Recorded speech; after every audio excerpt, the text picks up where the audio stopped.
Buen día, mi nombre es Nayeli López Arias y en colaboración con mi compañera Leilania Alessandra Sánchez Sánchez, somos alumnas del tercer semestre en la licenciatura en Educación Preescolar en la Escuela Normal número 3 de Nezahualcóyotl. Elaboramos este video con el propósito de exponer de manera detallada la información más relevante acerca de los principales métodos de alfabetización construidos a través del tiempo, con orígenes en Grecia antigua y seguimiento con Comenio desde el siglo XVII, por la gran necesidad de alfabetización que presenta la humanidad. Tanta es importancia que hasta nuestros días se siguen utilizando estos métodos. De igual manera, se siguen postulando nuevas perspectivas que proporcionen una herramienta valiosa en este proceso de alfabetización.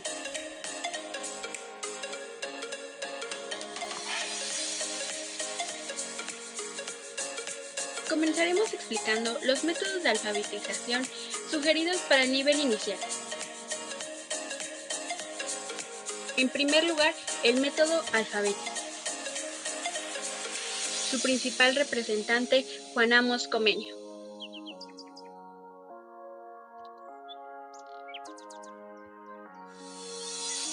Este método surge ya que la renovación histórica requería otra manera de enseñar. Y curiosamente, un mismo autor protagoniza la dualidad, que, a partir de entonces y hasta ahora, mantuvo su vigencia. Como es sabido, Comenio en su didáctica magna propiciaba la enseñanza de la lectura por medio del método alfabético, iniciado por los griegos, y a la vez él mismo, convencido de la necesidad de educar a los niños según su naturaleza, produjo el Orbis Pictus, clásico libro que es el antecedente del método de la enseñanza a partir de las palabras y a veces de las frases. Este método consiste en que el aprendizaje de la lectura y de la escritura es mediante el deletreo. El objetivo principal de aprendizaje de este método es el alfabeto. Es un método sencillo, muy mecánico, pero a veces muy lento.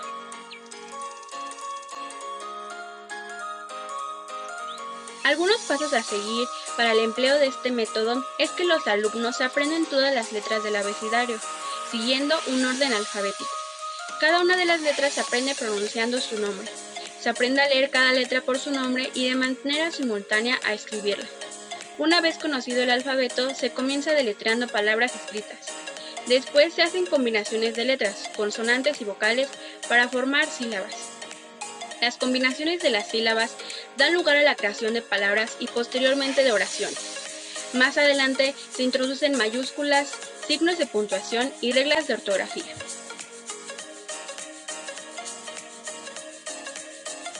A continuación, podemos ver un claro ejemplo de este método.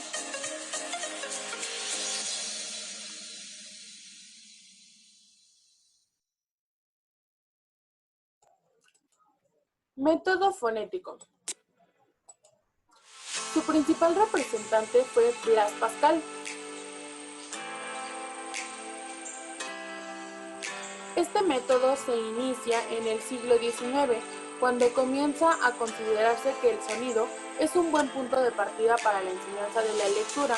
De esta manera, diferenciando el fonema de la letra, se superaba el deletreo a través del método alfabético. Los autores más conocidos de este método fueron Blaise Pascal, el cual recomendó hacer pronunciar a los niños solo las vocales y los diptongos, pero no las consonantes, que no deben hacérseles pronunciar si no es en las diversas combinaciones que tienen con las mismas vocales o diptongos en la sílaba o en la palabra. ¿En qué consiste? Realiza énfasis en el proceso de aprendizaje y no en el resultado. Consiste en hacer pronunciar a los niños vocales y diptongos. Resalta la importancia de eliminar el nombre de cada grafía y enfatizar el punto de articulación. Se presenta más para la enseñanza de la lectura. El método de enseñanza fonético, también conocido como método fonético lectoescritura, se basa en aprender en primer lugar en los sonidos sencillos para luego combinar varios sonidos y así lograr de manera progresiva la adquisición de la lectura y la escritura. Se basa en los fonemas partiendo de sonidos mucho más sencillos para poco a poco crear estructuras mucho más complejas.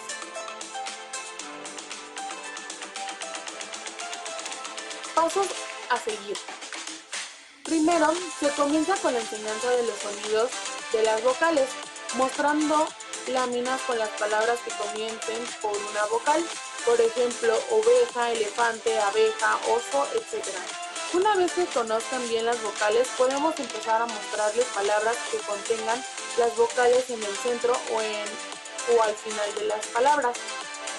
2. Se introduce los diptongos, dos vocales unidas repitiendo el procedimiento anterior mediante láminas, por ejemplo, agua, hierro, fuego, etc. Una vez que hemos trabajado tanto vocales como diptongos, introducimos las consonantes, aunque debido a su dificultad a la hora de pronunciarlas, siempre deben introducirse junto con las vocales, no por separado. Por ejemplo, láminas de trabajo que comiencen por fa, fe, fi, fo y fu, con palabras como familia, farmacia, feria, fiesta o foca. Por último, cuando conozcan el sonido de las consonantes junto con las vocales, empezaremos con la lectura de la palabra completa. La lectura de la palabra debe ir de la mano de la escritura de la misma en medida de lo posible, ya que se trata de dos procesos complementarios.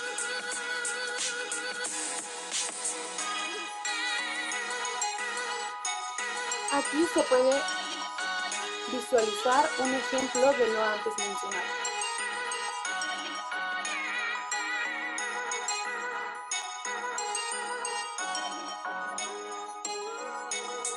A continuación, el método silábico. Sus principales representantes son Friedrich Goethe y Samuel Heine.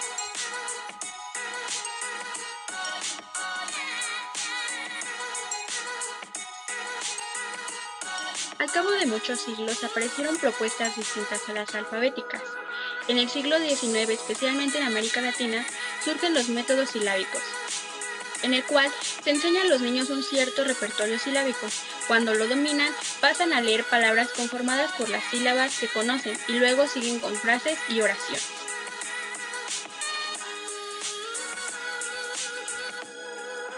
Este método consiste en enseñar la lectura combinando vocales y consonantes para formar sílabas. Es un método sintético partiendo de las unidades mínimas y sencillas para abarcar poco a poco unidades complejas. El método es bastante sencillo, aunque también bastante mecánico.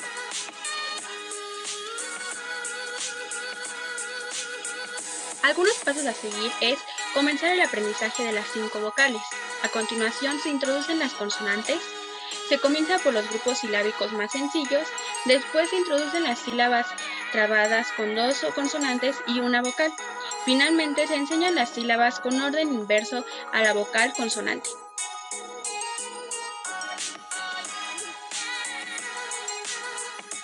En nuestra pantalla podemos ver un ejemplo de este método.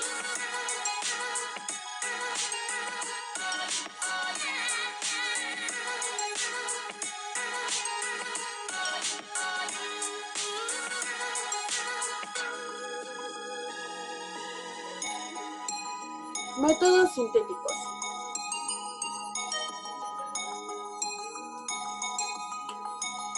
El principal representante de los métodos sintéticos fue Juan Amos Comenius. En Comenius se puede hallar la primera divergencia que varios siglos más tarde dio lugar a la clasificación de los métodos para la enseñanza de la lectura en dos agrupamientos que, según lo estableció Guillaume, a fines del siglo pasado, comprendían los métodos de marcha sintética y los métodos de marcha analítica. ¿En qué consiste? Se refiere a los métodos que parten de los elementos más simples para llegar a las unidades más complejas, es decir, inician por el estudio de las letras, combinándolas luego para formar sílabas y posteriormente las unen para componer palabras, frases o enunciados. Ventajas y desventajas. Ventajas: se aprende a leer más rápido, son económicos, se logra una buena articulación y precisión en la lectura. Desventajas: Son métodos poco motivadores, ya que no responden a los intereses de los alumnos. No se fomenta la autonomía ni el descubrimiento. Se privilegia la decodificación. Los niños normalmente deletrean y silabean. De igual manera, la comprensión es muy baja. De lo antes mencionado, se hacen algunos ejemplos.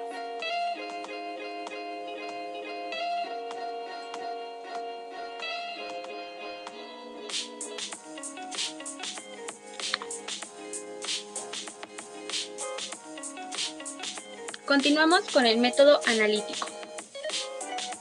Su principal representante, Ovidio de Clory.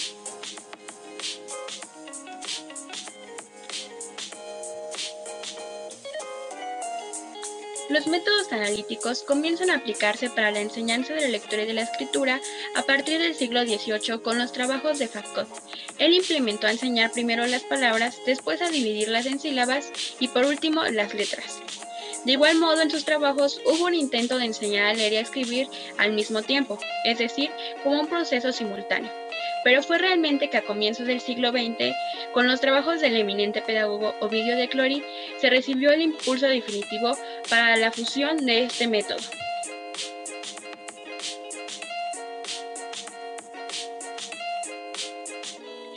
Estos métodos parten de las palabras, frases o enunciados, analizando a continuación las palabras, las sílabas y por último las letras. Este tipo de métodos toma como base la idea de que el punto de partida para la enseñanza de la lectoescritura debe ser las palabras, frases y enunciados. Asimismo, son los que mejor contemplan las características del pensamiento del niño.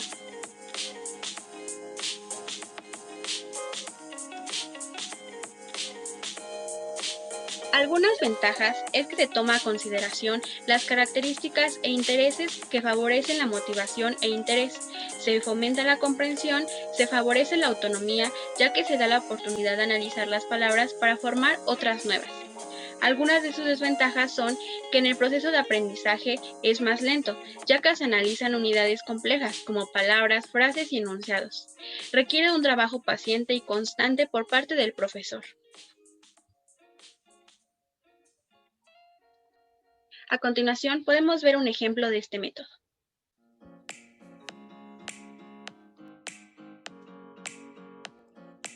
Método del texto libre. Su principal representante fue Celestin Freinet.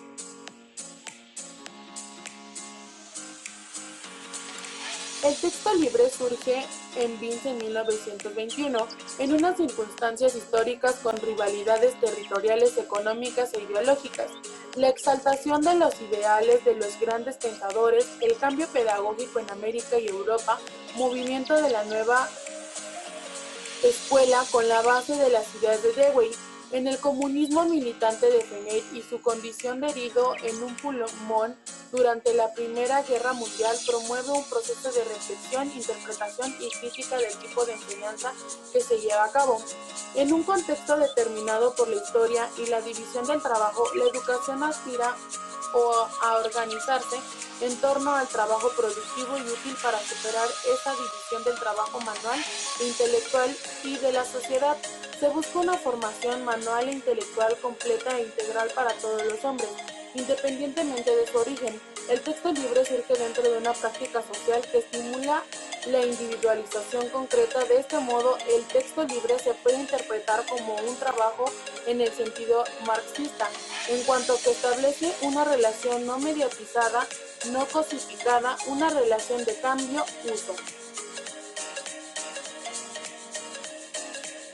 ¿En qué consiste?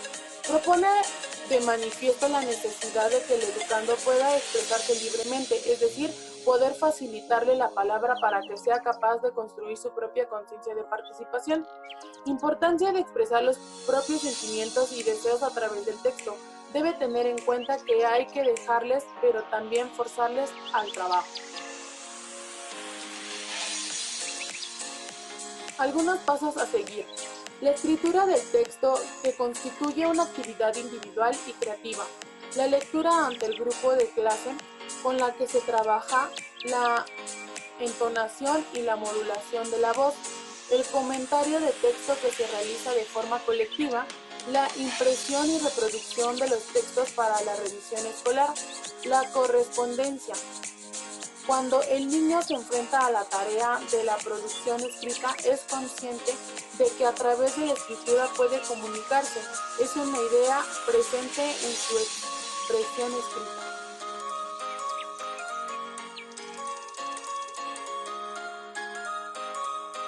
Aquí se puede mostrar un ejemplo de lo antes mencionado.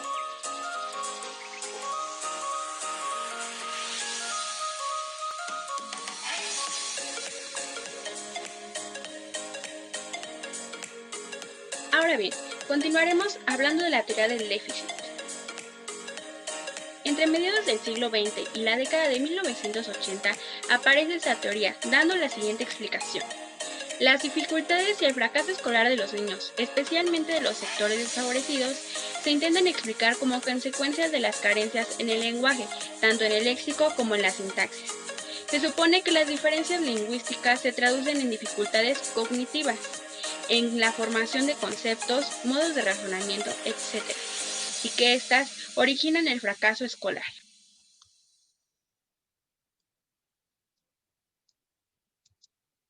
Por entonces era ampliamente empleado el test ABC de Lorenzo Filo sobre la madurez para la lectura. Es una prueba de uso individual. Su objetivo es detectar la madurez de un niño para el aprendizaje de la lectura y de la escritura. Se obtiene un puntaje que se correlaciona con el pronóstico del tiempo que demorará en el aprendizaje de la lectura, entendida como una destreza básica.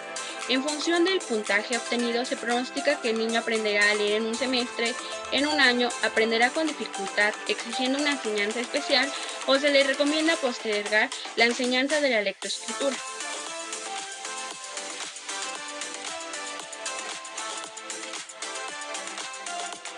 A continuación, vemos algunas partes del test antes mencionado.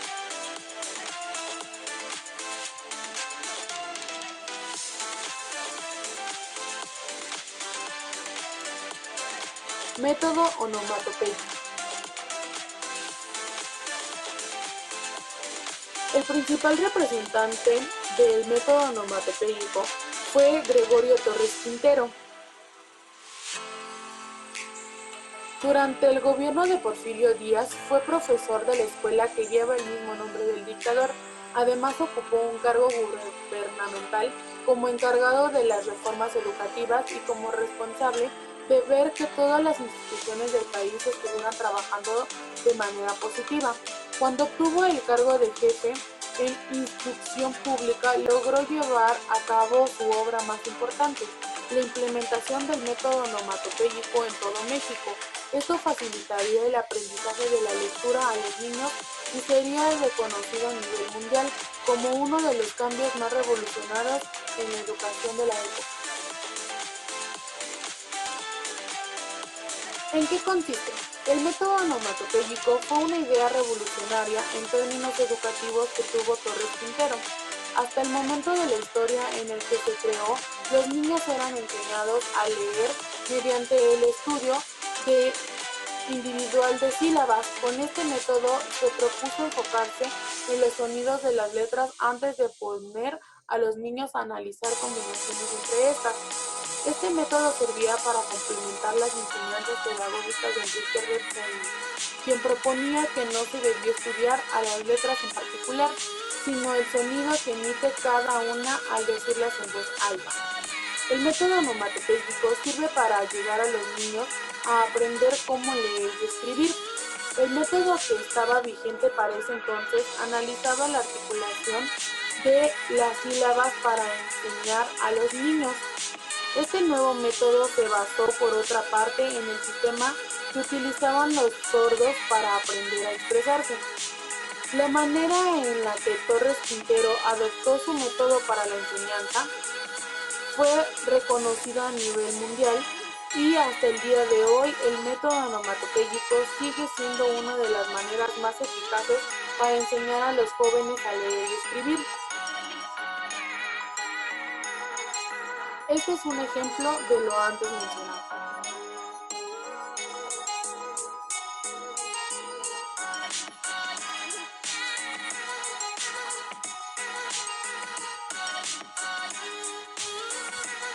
Método de la palabra generadora. Su principal representante es Juan Amos Comenio.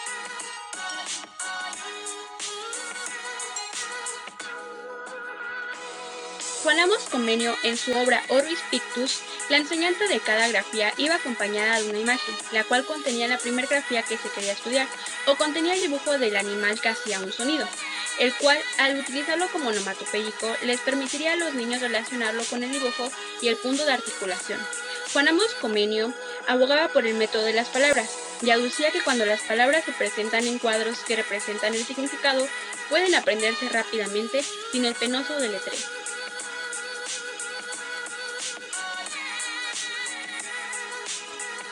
Este método se basa en el manejo y análisis de ciertas palabras, las cuales se llaman generadoras. Son palabras del uso común de la población y forman parte de su vocabulario. De esta manera, siempre podrán aprender su significado y relacionarlo con su propia experiencia.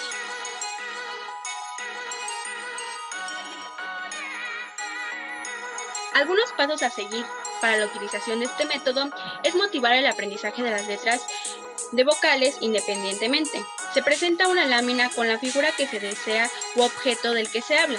Los alumnos y alumnas dibujan la ilustración en su cuaderno. A continuación, escriben la palabra que copian del cartel o de la pizarra. Él o la docente leen la palabra con pronunciación clara y luego los alumnos en coro, por filas e individualmente. Los niños y las niñas escriben la palabra en sus cuadernos. Analizan las palabras normal en sílabas y letras para llegar a la letra que se desea enseñar.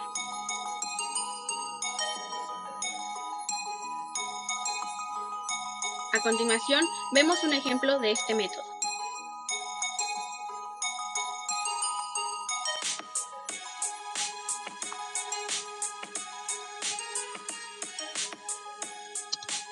Ahora hablaremos de veo, te escucho y leo.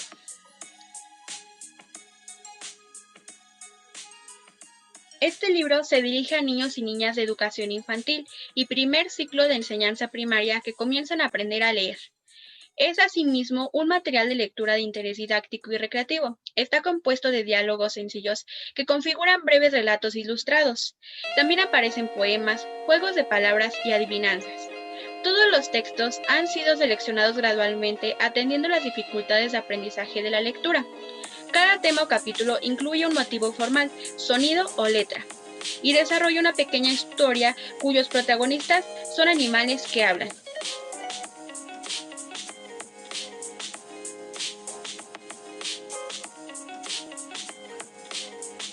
Ahora hablaré sobre la visión de Emilia Ferreira.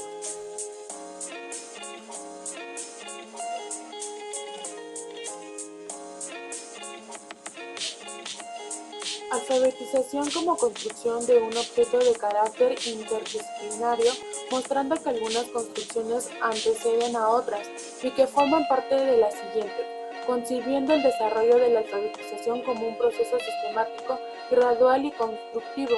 Desde esta perspectiva, el proceso se inicia desde los propios esquemas de elaboración, respetando los aprendizajes de cada niño y niña. Desde esta mirada, el desarrollo de la lengua escrita va más allá de la potenciación de la percepción y la psicomotricidad. Esta se profundiza, entre otras cosas, con el desarrollo evolutivo innato de los menores. Emilia Ferreira expone que las consecuencias pedagógicas entre las dos maneras de conceptualizar la escritura puede diferir radicalmente. Por un lado, podemos considerar la escritura como una representación del lenguaje y por otro como un código de transcripción gráfico de las unidades sonoras. El punto de vista de Emilia Ferreira sobre la lectoescritura, en vista de sus aportes sobre la pedagogía y las teorías metodológicas, apuntan a la reflexión y el debate sobre los métodos tradicionales en la enseñanza de la lectura y escritura, que nos dice que a pesar del método por el que se lleva a cabo este proceso, no resuelven los problemas que conlleva el alfabetizar. Se debe llevar a cabo las prácticas educativas para la introducción a la lengua escrita. Emilia Ferreira se basó en la teoría de Jean Piaget con un enfoque constructivista para hacer la explicación de esta, puesto que argumentaba que el cómo pasa de un estado de menor conocimiento a un estado de mayor conocimiento. Esto nos lleva a indagar qué objeto de conocimiento puede ser la escritura para el sujeto en curso de desarrollo. Esto lo manifiesta en su explicación teórico-pedagógica de las 5 fases del proceso de lectoescritor.